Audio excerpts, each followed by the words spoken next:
Hello! Hello! Magandang araw sa inyong lahat. Andito na naman si Mother. Chika na naman tayo mga inay.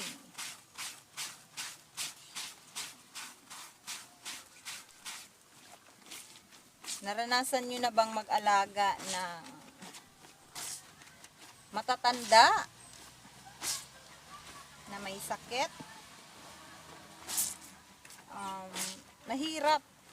Mahirap pag-alaga ng mga matatanda na may sakit. Kasi, maano sila, magagalitin.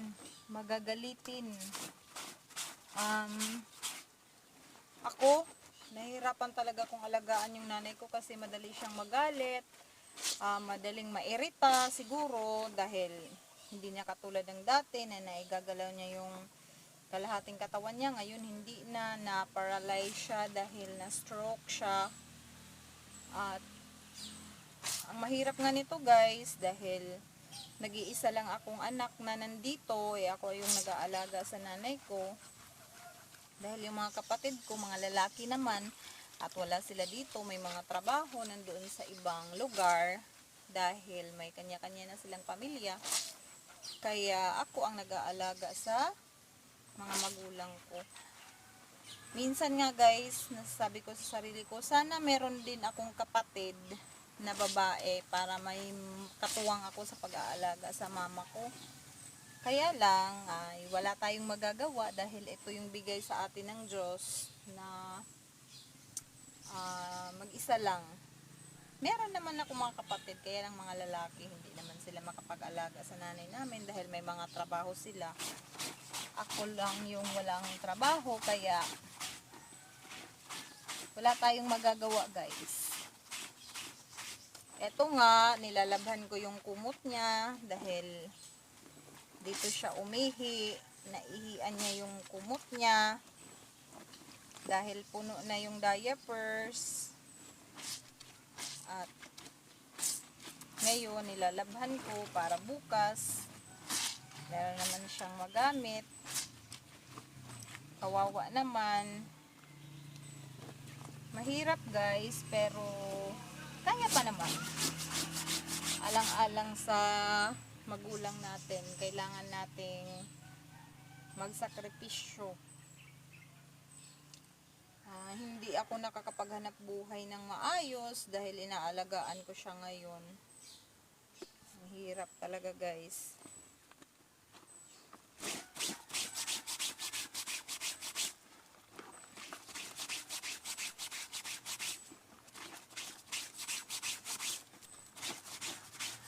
Daming gawain. Ayan, laba-laba.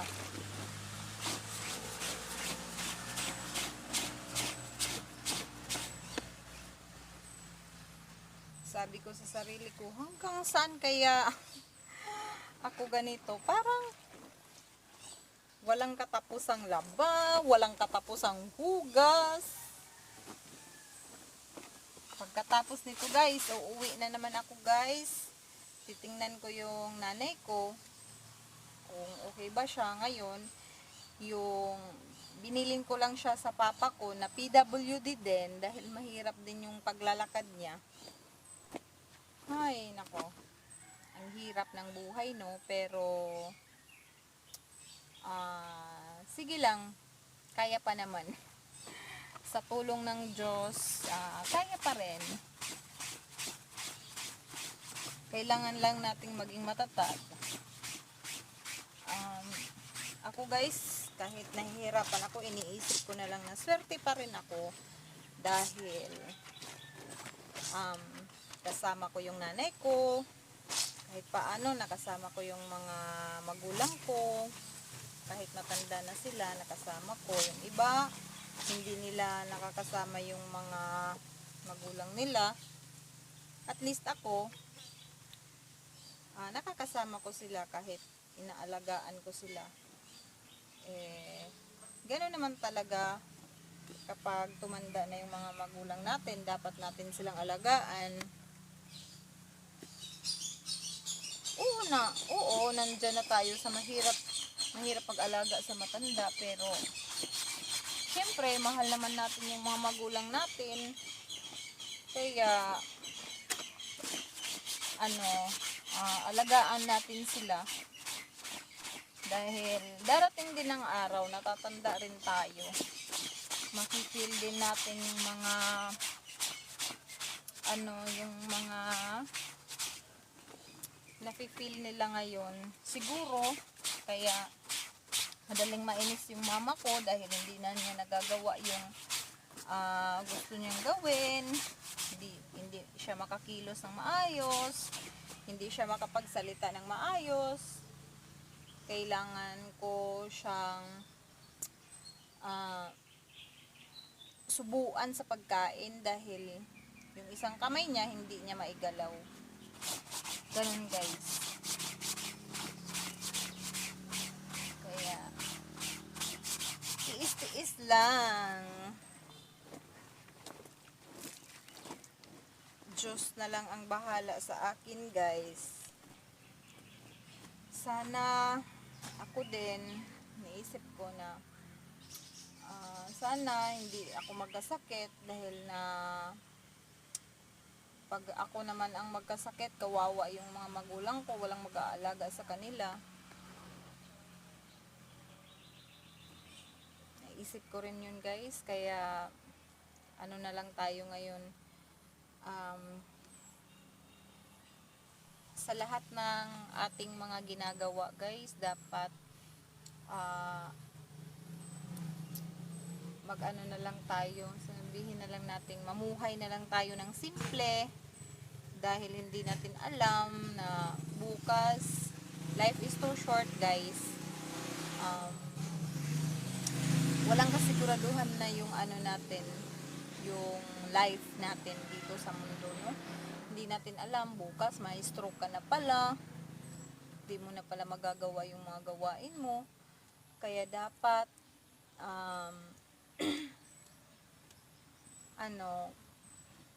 maging handa ka lagi.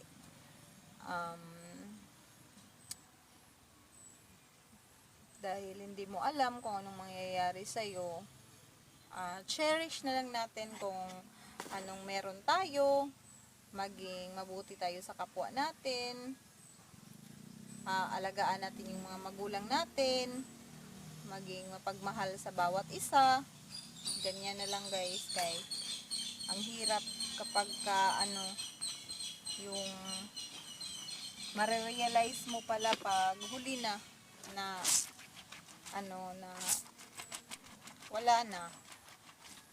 wala ka na palang pamilya, wala ka nang magulang. Kaya maging mabuting tao na lang tayo. Alagaan natin yung mga magulang natin, yung pamilya natin, at kahit pa man meron tayong mga problema, no, magpakatatag tayo mga inay.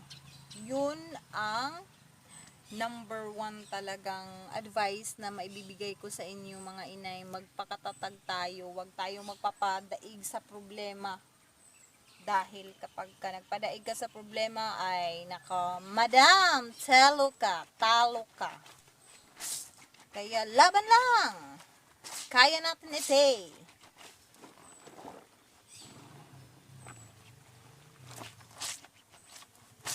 Diba, kahit naglalabat, chika-chika ang mga nanay. Buti na lang, dito na lang tayo magmarites kay at least may nagagawa tayong mas makabuluhan kaysa magmamarites tayo doon sa kalsada na wala namang kahihinatnan doon, makakaano ka pa ng kaaway. Kahit ba naman hindi ka makisawsaw, nandun ka, nakikinig ka sa mga marites. Kaya dito na lang ako guys.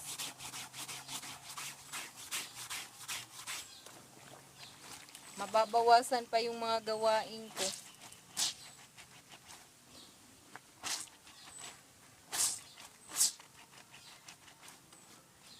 Ako guys, ang hirap talaga. Ang hirap maging mahirap. Pero mas mahirap maging mahirap na tamad. Dahil kapag katamad ka, naghihintay ka lang ng bigay, ay alams na des, ngangers.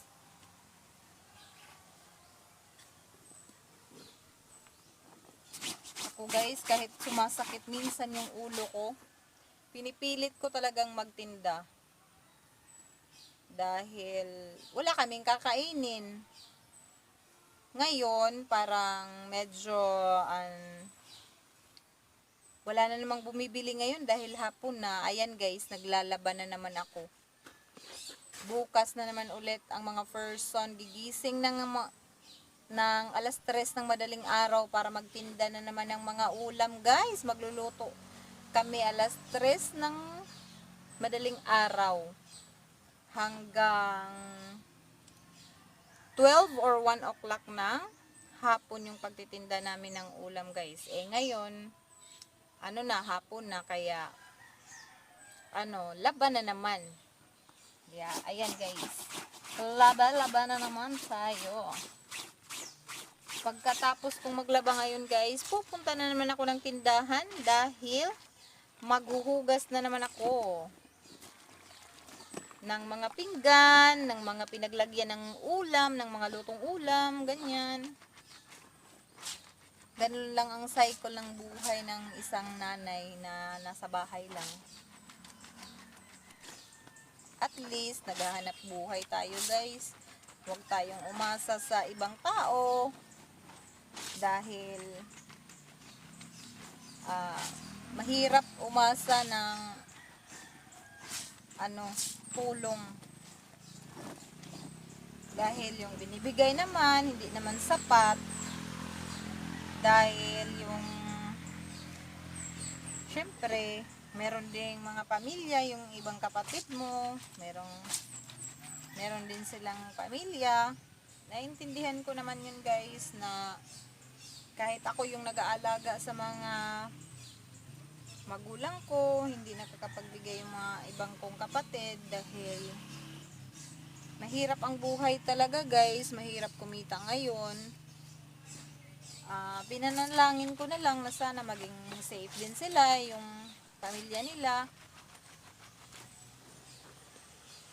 Basta ako guys, andito lang ako sa mga magulang ko, alagaan ko sila dahil nag-iisa lang akong babae. Pero nagpapasalamat din naman ako sa kapatid ko, dahil sa mga kapatid ko, dahil kahit papaano nandyan naman din sila, tumutulong sa akin paminsan-minsan financially.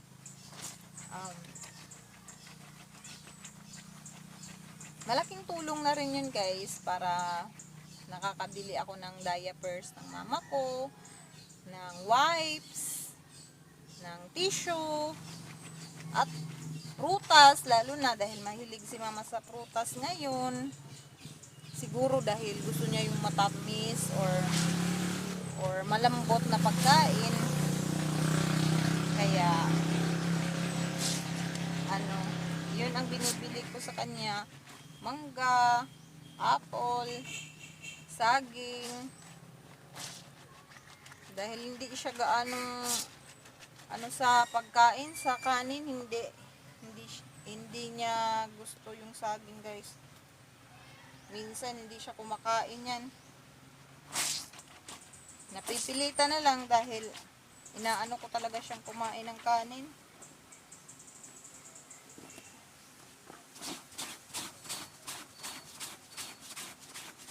Hay nako, pagod na ang mga person.